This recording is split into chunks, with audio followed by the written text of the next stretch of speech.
এ ভাই তোমরা দিন দুপুরে যে এতগুলো টিয়া গুনবেন নিচ্ছেন, ব্যাপার কি? আর কোন না ভাই, আজকে আমার ছেলের রেজাল্ট দিবে তো তাই টিয়া পয়সা বলি না সাইজ করে ফেলে রাখছি। তাই তো বোধহয় গ্রামবাসীর মিষ্টি মিষ্টি খাওয়া হইবে। ফকিন্নি গ্রামবাসী আমাদের মতো বড় লোকদের ছেলে পেলে রেজাল্ট দিলে খালি মিষ্টি খাওয়ার ধান্দা, খালি মিষ্টি খাওয়ার আমার ধান্দা রেজাল্ট থেকে আজকে মিষ্টি খাওয়ার।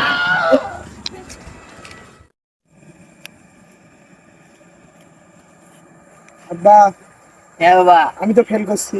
আরে আমি জানি তুমি ফেল করবা, আমি জানি। আমি তো এর আগের বারও ফেল করছি। আরে আমি জানি তোমার মতো বিডিপি ছাত্ররা ফেল করা পাস করে পারবে। এই অটো পাস নিয়ে এসসি তে পাস করে জন্য এইচএসসি তে পাস করে, আমি জানি তুমি তা ফেল করবে। বাবা তিন জায়গার মধ্যে সবচেয়ে ভালো গাড়ি কোনটা বাবা? রিস্কা। আমি জানি তোর মতো বিড়িখোর ছাত্ররা মাথা থাকি তিন চাকা রিস্কে ছাড়া আর কোনো কিছু শব্দই মারবার নাই, সেই জন্য আমি টিয়া রেডি করেছি। ধর তিন চাকা রিস্কে কিনে আনি, চলে নিয়ে বেড়াও রাস্তাঘাটে।